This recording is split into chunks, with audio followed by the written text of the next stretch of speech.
हाँ तो दोस्तों, सभी को नमस्कार। और मैं आपका अपना विकास कालोरिया। और हम बात कर रहे थे इतिहास की। और इतिहास में हमने मौर्य काल और गुप्त काल के बारे में जाना। और इसी क्रम में आगे हम बात करें तो आता है वर्धन काल की। बात करेंगे आज वर्धन काल। और वर्धन काल को उससे भूति वंश के नाम से भी जाना जाता है। वर्धन या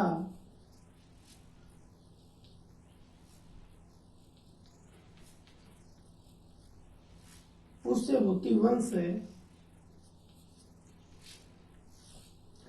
तो दोस्तों, जब गुप्त काल का पतन हो गया था लगभग 550 ईस्वी में, और 550 ईस्वी में गुप्त काल का पतन होने के बाद भारत में कोई भी ऐसा राजवंश नहीं था कि वह पूरे भारत को एक राजनीतिक दृष्टि में बांध सके। मतलब पूरे भारत को एक साथ पूरे भारत के ऊपर राज शासन कर सके। तो कई छोटे छोटे राजवंशों में बटा हुआ था भारत गुप्त काल के पतन के बाद। तो उसमें हम उत्तरी भारत की जब बात करें तो हमें कई छोटे छोटे राजवंश देखने को मिलते हैं, जिसमें मैत्रक, मोखरी,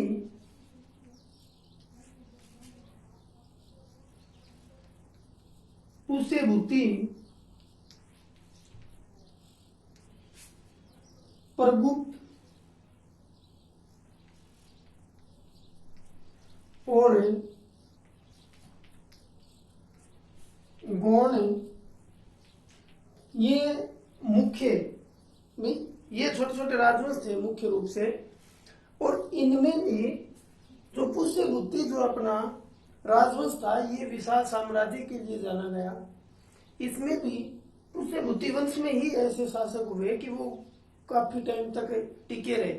बाकी और तो ये छोटे छोटे और भी छोटे थे इनसे भी।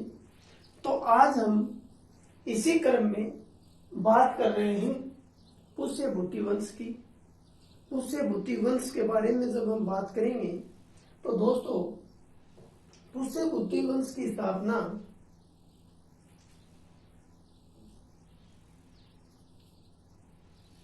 पुष्यभूति ने की। मतलब है वर्धन वंश की स्थापना पुष्यभूति ने की। कहां पे की? थानेश्वर। और ये थानेश्वर जो नामक स्थान है, ये कुरुक्षेत्र वाला जो पार्ट है, कुरुक्षेत्र का जो क्षेत्र है, वहां पे हमें थानेश्वर नामक स्थान देखने को मिलता है। कुरुक्षेत्र में, हरियाणा। और आगे हम बात करें तो दोस्तों, ये जो दो तीन लगातार जो भी शासक हुए, प्रभाकर वर्धन तक की बात हम करेंगे। प्रभाकर वर्धन से जो पहले के जितने भी जो 3 या 4 शासक हुए, वो सामंत के रूप में थे और उन्होंने महाराजा की उपाधि धारण की थी। तो उसी क्रम में हम जब इनकी बात करते हैं कि वर्धन वंश की स्थापना पुष्यभूति नामक व्यक्ति ने की, और थानेश्वर नामक स्थान पे, और थानेश्वर नामक स्थान है ये कुरुक्षेत्र में, हरियाणा में है। यहां तक कोई दिक्कत नहीं है साहिब। तो आगे हम जब बात करें तो पुष्यभूति के एक पुत्र जिसका नाम था नरवर्धन। और दोस्तों, नरवर्धन की जो रानी थी उसका नाम हमें देखने को मिलता है वर्जिनी।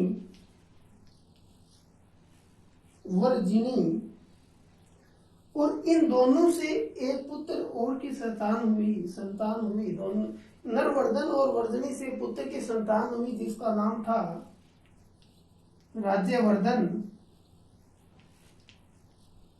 और दोस्तों, राज्यवर्धन की पत्नी का नाम हमें देखने को मिलता है अप्सरा। और इनसे पुत्र की जो प्राप्ति हुई जिसका नाम था आदित्यवर्धन। और आदित्यवर्धन की जो पत्नी थी जिसका नाम था महासेन गुप्ता। और दोस्तों, महासेन गुप्ता और आदित्यवर्धन से जिस पुत्र की संतान हुई, जो भी पुत्र प्राप्ति हुई, उस पुत्र का नाम था प्रभाकर वर्धन। प्रभाकर वर्धन। और दोस्तों, प्रभाकर वर्धन से ही वर्धन वंश की स्वतंत्र शासन माना गया है।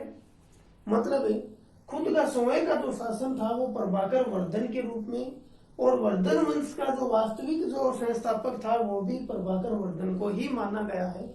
वैसे तो वर्धन वंश की स्थापना पुष्यभूति ने की, लेकिन वास्तविक मतलब स्वयं के ऊपर निर्भर होकर जिसने शासन किया वो था प्रभाकर वर्धन। और दोस्तों, इनसे पहले के जो शासक थे जैसे नरवर्धन, राज्यवर्धन और आदित्यवर्धन, इन तीनों ने महाराजा की उपाधि धारण की थी। और महाराजा की उपाधि जो धारण करते थे वो अपने से जो बड़ा जो राजा होता था उसके अधीन रहकर जो कार्य करते थे, उनकी बड़े राजा की देख रेख में जो शासन करते थे, मतलब उनके सामंत हो गए। और वो सामंत ही महाराजा की उपाधि धारण करते थे। और जो राजा होता था, जो किसी के अधीन नहीं रहता था, वो महाराजा धीराज की उपाधि धारण करते थे। उसमें हमने पहले मौर्य काल में बात की थी। तो मौर्य काल में गुप्त काल में श्रीगुप्त और घटोत्कच के बाद चंद्रगुप्त ने महाराजा धीराज की उपाधि धारण की। और उसके बाद में जितने भी जो शासक हुए गुप्त काल में, उन्होंने महाराजा धीराज की उपाधि धारण की थी। तो दोस्तों, इसी तरह प्रभाकर वर्धन से पहले जितने भी हुए पुष्यभूति, नरवर्धन, राज्यवर्धन, आदित्यवर्धन, इन्होंने महाराजा की उपाधि धारण की। ये आपको ध्यान में रखना है, महाराजा की उपाधि धारण की। अब हम बात करें प्रभाकर वर्धन की। तो दोस्तों, एक बार इसका स्क्रीनशॉट ले लिया होगा। तो अब हम कहानी के रूप में और इतिहास को एक क्रम ढंग से अगर नहीं पढ़ा जाए तो इतिहास कभी भी हम पढ़ नहीं सकते, क्योंकि निर्भरता, क्रमबद्धता और उस विषय के बारे में रुचि पैदा करना, तो ये जो छोटी छोटी कई बातें होती हैं, उनसे अगर किसी विषय में आपकी रुचि नहीं होगी तो वो रुचि, उस विषय को आप कभी भी मजबूत नहीं बना सकते। तो रुचि पैदा करना, उस विषय के प्रति विश्वास पैदा करना, तो इस प्रकार की कई छोटी छोटी बातें हैं, वो आपको ध्यान में रखनी चाहिए। तो अब हमें वर्धन वंश की बात कर रहे हैं, और वर्धन वंश में दोस्तों हम बात करेंगे प्रभाकर वर्धन की। और दोस्तों, जब हम प्रभाकर वर्धन की बात करते हैं तो प्रभाकर वर्धन ने, मैंने आपको बताया था कि महाराजा धीराज की उपाधि धारण की, महाराजा धीराज की। इसी के साथ इन्होंने एक और उपाधि धारण जिसने परम भट्टारक की उपाधि धारण की। परम भट्टारक, याद रखना दोस्तों कि वर्धन वंश में महाराजा धीराज और परम भट्टारक की उपाधि धारण करने वाला जो पहला शासक था वो कौन था? प्रभाकर वर्धन। और अब हम बात करें इनके विवाह की। विवाह की जब हम बात करते हैं तो दोस्तों प्रभाकर वर्धन की जो रानी है वो हमें यशोमती नाम से देखने को मिलती है, यशोमती। और दोस्तों इस प्रभाकर वर्धन के 3 बच्चे थे, 3 बच्चे, इनसे दोनों से 3 संतान हुई। कितनी? 3 संतान। एक तो राज्यवर्धन, दूसरा हमें देखने को मिलता है, सभी का नाम सुना हुआ है, इसका नाम आता है हर्षवर्धन। और दोस्तों जो पुत्री थी जिसका नाम था राज्यश्री। क्या? राज्यश्री। और दोस्तों जब हम इनके जन्म की से बात करते हैं तो राज्यवर्धन का जन्म 586 ईस्वी में, हर्षवर्धन का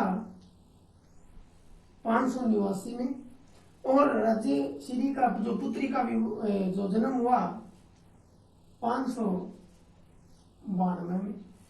और दोस्तों जब हर्षवर्धन की एनसीईआरटी पुस्तक के हिसाब से हम देखें तो 589 ईस्वी हमें देखने को मिलती है, और HSC Haryana staff selection commission जो मानता है वो हर्षवर्धन का 590 मानती है। ठीक है, तो ये आपको थोड़ा ध्यान में रखना है। तो प्रभाकर वर्धन की 3 संतान, इन्हीं प्रभाकर वर्धन की जो राजधानी थानेश्वर, ये तो शुरू में ही बता दिया था, थानेश्वर थी। अब क्या होता है कि मालवा का प्रभाकर वर्धन मालवा का शासक है जिसका नाम है देवगुप्त। क्या नाम है? देवगुप्त। और दोस्तों ये देवगुप्त प्रभाकर वर्धन को बार बार परेशान करता है, हमेशा आक्रमण के बारे में सोचता रहता है। और इससे परेशान कौन है? प्रभाकर वर्धन। बात आती है ये 504 ईस्वी की। कब की? 504 की दोस्तों। और 504 में उसी टाइम ऊण नामक एक मध्य एशिया की एक जाति थी, मैंने पहले आपको गुप्त काल में उसका थोड़ा जिक्र किया है।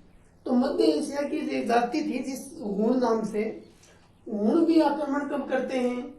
504 में। कब है? उन्होंने आक्रमण किया 504 में। अब बताओ प्रभाकर वर्धन अगर ऊण पर आक्रमण कर दे तो देवगुप्त थानेश्वर के ऊपर आक्रमण करेगा। अगर प्रभाकर वर्धन देवगुप्त को रोके रखे तो ऊण प्रभाकर वर्धन के ऊपर आक्रमण करेंगे। तो दोस्तों क्या होता है कि प्रभाकर वर्धन ने अपने बड़े पुत्र राज्यवर्धन को ऊणों का सामना करने के लिए भेज दिया और साथ हर्षवर्धन भी चला गया।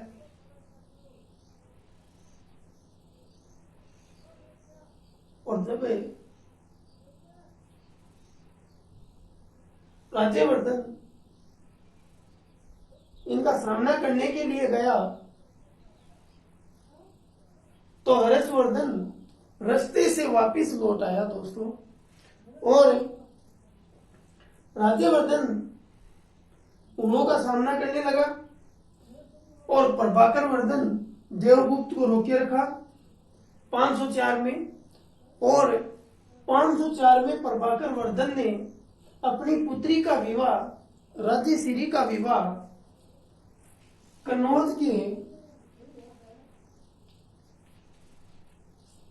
के शासक हैं गणय वर्मा, जो मोखरी राजवंश से था, जो मोखरी राजवंश से। अब प्रभाकर वर्धन ने अपनी पुत्री का विवाह कर दिया कन्नौज के ग्रह वर्मा, और ग्रह वर्मा था मोखरी राजवंश से। और दोस्तों राज्यवर्धन गया हुआ है उन्हों का सामना करने के लिए। अब अंतिम समय की बात थी ये। अंतिम समय में राजेश्री का विवाह करके भेज दिया कहाँ पे, कन्नौज। और अंतिम समय में प्रभाकर वर्धन की मृत्यु हो जाती है बीमारी के कारण। और बीमारी के कारण इनकी मृत्यु होने के बाद यशोमती सती हो जाती है। तो यशोमती जो सती होती है, तो हमें ये भी देखने को मिलता है कि उस समय भी सती प्रथा थी ना दोस्तों। तो ये सती होती तो उस समय भी हमें सती प्रथा देखने को मिलती है। अब ये दोनों खत्म हो गए, प्रभाकर वर्धन भी मर गया, यशोमती भी सती हो गई। राज्यवर्धन गया हुआ है उन्हों का सामना करने के लिए राजेश्री का विवाह कर दिया। तो थानेश्वर में कौन बच गया, हर्षवर्धन। यहां तक कोई दिक्कत नहीं है शायद।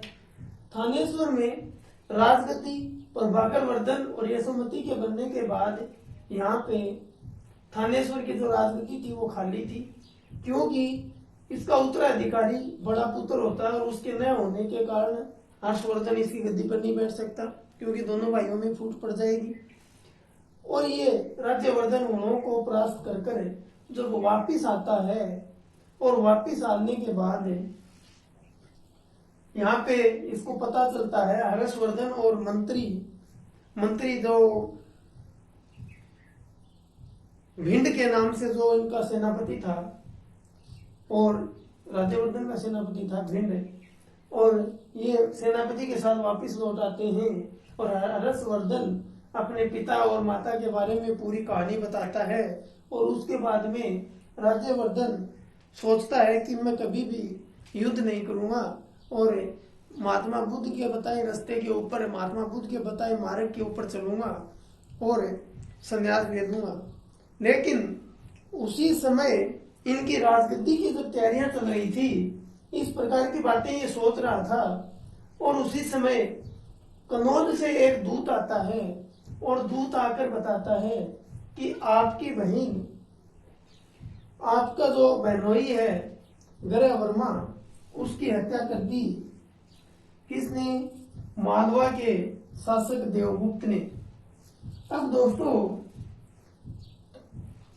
इसकी हत्या कर दी, और बोला आपकी बहन राजेश्री को इन्होंने कन्नौज में बंदी बना लिया। अब बताओ, ये क्रोधित हो उठा है ये बातें सुनकर। और जब ये बातें सुनकर ये क्रोधित हो उठा, तो आपको इनके बारे में सीधी सीधी अगर बात कही जाए तो दोस्तों देवगुप्त था ये प्रभाकर वर्धन से इसी तरह इस कारण ही आक्रमण करता था बार बार कि वो राजश्री को पसंद करता था। लेकिन जब राजश्री का विवाह ग्रह वर्मा के साथ कर दिया, तो आप बताओ ये देवगुप्त किसके साथ आक्रमण करेगा, प्रभाकर वर्धन के साथ या ग्रह वर्मा के साथ? पहले तो करेगा ये ग्रह वर्मा के साथ, क्योंकि ये किसके लिए लड़ रहा था? राजश्री के लिए। और राजश्री के लड़ रहा था तो थानेश्वर थानेश्वर से ये कन्नौज पहुंच गई कौन? राजश्री। और जहां जहां राजश्री जाएगी वहां वहां देवगुप्त आक्रमण करेगा। सीधी बात यही थी। ठीक है, आगे हम बात करें तो राज्यवर्धन ये राजदूत जो आया था, जो दूत आया था, उससे कहानी सुनकर और ये क्रोधित हो उठा और अपने सेनापति भिंड के साथ ये देव कहाँ पहुंच गया? मालवा। और मालवा पहुंचने के बाद इन्होंने देवगुप्त की क्या कर दी? हत्या। और इनकी हत्या करने के बाद दोस्तों इसका एक देवगुप्त का मित्र था, और जिसका नाम है शशांक। और दोस्तों शशांक ने धोखे से किसको मार दिया? राज्यवर्धन को। इन्होंने शशांक ने धोखा दिया और राज्यवर्धन की क्या कर दी? मृत्यु कर दी। और दोस्तों ये शशांक था, ये गौड़ राजवंश का और शशांक ने बोधि वृक्ष से मतलब है बोध गया को कटवा दिया था और शिव का उपासक था। ठीक है, आगे जब हम बात करें तो दोस्तों ये सूचना किसे मिली? राज्यवर्धन की क्या हो गई, यहाँ पे मृत्यु हो गई। राजश्री अभी बंदी बनी हुई है और देवगुप्त भी मर गया। संसार ने इसकी हत्या कर दी, तो संसार का किसका मुजरिम हो गया? हर्षवर्धन का। तो दोस्तों एक बार यहाँ तक देखो, प्रभाकर वर्धन यशोमती की मृत्यु हो गई, गर्या वर्मा की मृत्यु हो गई, राज्यवर्धन की मृत्यु हो गई, देवगुप्त की मृत्यु हो गई। अब बच कौन गए? संसार, हर्षवर्धन, राज्यश्री अभी कन्नौज में बंदी है और कन्नौज में संसार वहां पे शासक है और हर्षवर्धन यहाँ की राजगद्दी संभालेगा। ठीक है, एक बार फिर मैं आपको मोटे मोटे रूप में समझाऊं तो प्रभाकर वर्धन के 3 बच्चे, जिसका राज्यवर्धन, हर्षवर्धन और राजश्री इनकी पुत्री, और राजश्री का विवाह प्रभाकर वर्धन ने कन्नौज के गर्या वर्मा के साथ किया और गर्या वर्मा मोखरी राजवंश से था। और दोस्तों राज्यवर्धन को प्रभाकर वर्धन ने हुणों का सामना करने के लिए भेजा और हुणों को परास्त किया। और जब गर्या वर्मा की हत्या होती है तो गर्या वर्मा का बदला लेने के लिए राज्यवर्धन कहाँ पहुंचता है? मालवा और देवगुप्त की हत्या कर देता है। और इसकी हत्या करने के बाद इसका मित्र होता है संसांग, और संसांग ने धोखे से मार दिया किसको? राज्यवर्धन को। अब ये बात पता चलती है किसको? हर्षवर्धन को। अब आगे हम बात करें, एक बार इसका स्क्रीनशॉट ले सकते हो दोस्तों। बहुत जोर की कहानी बनती है इतिहास में, और इतिहास में जब हम रुचि पैदा करके पढ़ते हैं तो बहुत ही मजेदार विषय रहता है, क्योंकि इनमें ज्यादातर जो लड़ाइयां होती हैं वो स्त्री पाने के लिए या राज्य प्राप्त करने के लिए ही लड़ाइयां होती थी। और ज्यादातर लड़ाइयां इतिहास में स्त्रियां पाने के लिए ही होती थी। तो दोस्तों हम पहुंच गए थे कहां पे? हर्षवर्धन पर, क्योंकि राजश्री बंदी बनी हुई है, राज्यवर्धन की मृत्यु हो गई। अब बात हम संसांग की करेंगे सीधी, संसांग और राज्यश्री। अब ये 3 बच्चे, बाकी सब मर गए। ठीक है, हर्षवर्धन ने 606 में राजगद्दी प्राप्त की, राजगद्दी के ऊपर बैठा। और उस समय हर्षवर्धन की जो उम्र थी वो थी दोस्तों 16 वर्ष। कितनी? 16 वर्ष। अब राज्यवर्धन का बदला लेने के लिए हर्षवर्धन पहले तो जाएगा राजश्री को छुटाने के लिए, और राजश्री अपनी बहन को छुटाने के बाद ये संसांग के साथ युद्ध करेगा और संसांग की इसमें क्या हो जाती है? मृत्यु हो जाती है। दोस्तों यहां तक कोई दिक्कत है? आगे जब हम बात करें हर्षवर्धन की, तो हर्षवर्धन ने भी महाराजा धीराज की उपाधि धारण की, परम भट्टारक की उपाधि भी, इसने भी परम भट्टारक की उपाधि धारण की।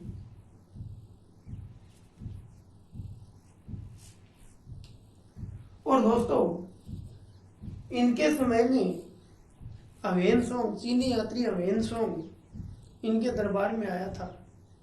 और अवेनसोंग को यात्रियों में, जब हम अवेनसोंग की बात करें,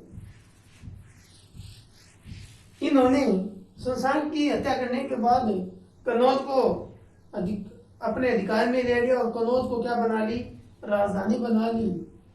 ठीक है, ये बात थोड़ी सी ध्यान में रखनी है। अवेनसोंग चीनी यात्री था। चीनी यात्री अवेनसोंग को यात्रियों में तो इसको राजकुमार राजकुमार नीति का पंडित है। और दोस्तों वर्तमान का शाक्य मुनि कहा जाता है। ये आपको थोड़ी सी इनकी उपाधियां हैं, ये ध्यान में रखनी है, कई बार यहाँ से क्वेश्चन उठते हैं। यात्रियों में राजकुमार किसे कहा जाता? ह्वेनसोंग को। नीति का पंडित किसे कहा जाता? ह्वेनसोंग को। वर्तमान का शाक्य मुनि ह्वेनसोंग। और ह्वेनसोंग भारत जब आया था तो इसका एक उद्देश्य कि नालंदा विश्वविद्यालय में पढ़ने के लिए और बौद्ध ग्रंथ का संग्रह करने के लिए ये भारत आया था। ठीक है, नालंदा विश्वविद्यालय की मैंने कल बात की थी, लास्ट जो वीडियो थी उसमें बात की थी कि कुमारगुप्त ने नालंदा विश्वविद्यालय की स्थापना की थी। और दोस्तों उसमें ही पढ़ने ये ह्वेनसोंग आया था। और ह्वेनसोंग को यात्रियों में राजकुमार, नीति का पंडित और वर्तमान का शाक्य मुनि। और दोस्तों आगे से बात की जाए तो ह्वेनसोंग ने ये हर्षवर्धन शुरू में तो शिव का उपासक था, लेकिन बाद में इन्होंने ह्वेनसोंग के प्रभाव में आकर और इन्होंने बौद्ध धर्म को अपना लिया था और बौद्ध धर्म को राज्य आश्रय दिया, मतलब उनके ऊपर बौद्ध धर्म को अपने राज्य में स्थान दिया। ठीक है, सीधी सी बात यही है। और दोस्तों आगे बात की जाए हर्षवर्धन के टाइम की, तो हर्षवर्धन ने एक युद्ध और देखने को मिलता है, और वो युद्ध एक बार इसका स्क्रीनशॉट ले सकते हो। हर्षवर्धन ने 706 ईस्वी में राज्य गद्दी प्राप्त की, और जब राज्य गद्दी प्राप्त की तो उस समय ये 16 वर्ष की उम्र का था। महाराजा धीराज की उपाधि धारण की और परम भट्टारक की उपाधि धारण की, और ह्वेनसोंग इनके दरबार में आया। यात्रियों का राजकुमार, नीति का पंडित, वर्तमान का शाक्य मुनि। और दोस्तों आगे जब इसके बारे में बात की जाए, हर्षवर्धन के बारे में जब बात की जाए तो हर्षवर्धन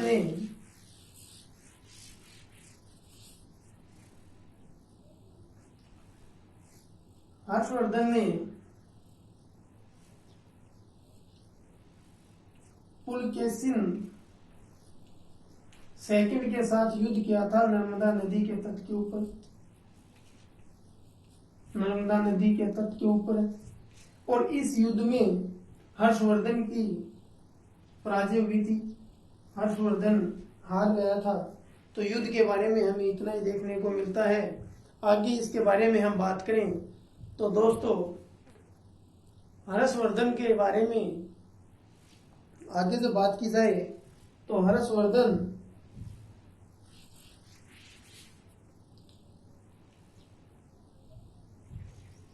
इसके प्रशासन की हम बात करें हर्षवर्धन के, तो प्रांत को भुक्ति के नाम से जाना जाता है, और भुक्ति से जो छोटा जो क्षेत्र था उसको विषय के नाम से जाना जाता है आधुनिक जिले के रूप में। और विषय का जो प्रधान होता था वो विषयपति होता था, विषयपति। और दोस्तों विषयपति के बाद हम छोटे वाले इस क्षेत्र, इससे छोटे वाले क्षेत्र की जब बात करें, विषय के बाद में जो क्षेत्र आता है वो आता है पाठक, आधुनिक तहसील, और उसके बाद दोस्तों ग्राम। और दोस्तों ग्राम का जो प्रधान होता था उसे ग्राम अक्ष पट्टलिक, ग्राम का जो प्रधान होता था ग्राम अक्ष पट्टलिक के नाम से जाना जाता था। विषय का विषयपति, प्रांत को भुक्ति के नाम से जाना जाता था। दोस्तों ये जानकारी भी हमें देखने को मिलती है प्रशासन के बारे में। अब दोस्तों बात की जाए कि इन्होंने 3 नाटक की रचना की, जिसमें प्रियदर्शनी, रत्नावली और दोस्तों नंदानंद, नागानंद, नागानंद, नागानंद। और दोस्तों इनकी जो रचना हुई वो संस्कृत भाषा में हुई, और इनकी जो रचना हमें एक धावक नामक कवि का नाम देखने को मिलता है कि हर्षवर्धन से पुरस्कार लेकर उन्होंने 3 नाटक की रचना की हर्षवर्धन के नाम से। यहाँ तक दोस्तों कोई दिक्कत? तो एक बार इसका भी स्क्रीनशॉट है।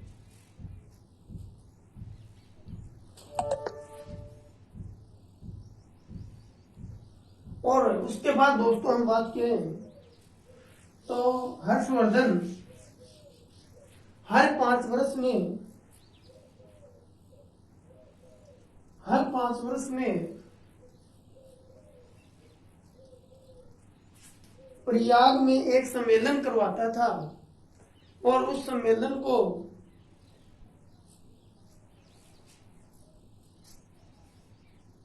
बौद्ध मोक्ष अनुग्रही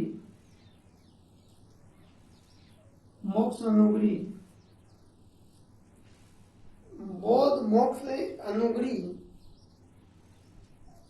नहीं दोस्तों सॉरी, महा मोक्ष परिषद के नाम से दोस्तों इसको जाना जाता था। और छठा जो सम्मेलन था ये सम्मेलन हर 5 वर्ष में होता था, प्रयाग में होता था, और इस सम्मेलन को महामोक्ष परिषद के नाम से जाना जाता था। और छठे जो सम्मेलन था, 6वां जो सम्मेलन था, उसमें अवेनसोंग ने इस छठा जो सम्मेलन था इसमें छठे सम्मेलन में अवेनसोंग ने भाग लिया था। और दोस्तों इनके जो अश्व जो होते थे, अश्व सेना के जो प्रधान होते थे उसे वर्देश्वर के नाम से जाना जाता था। और जो पैदल सेना होती थी उसको बल अधिकृत के नाम से जाना जाता था। और दोस्तों पुलिस कर्मियों को चाट और भाट के नाम से, पुलिस कर्मियों की जब बात की जाए तो चाट और भाट के नाम से जाना जाता था। पुलिस कर्मियों को चाट और भाट है। और दोस्तों इसी क्रम में हम पुलिस अधिकारियों की बात करें तो दंडपासिक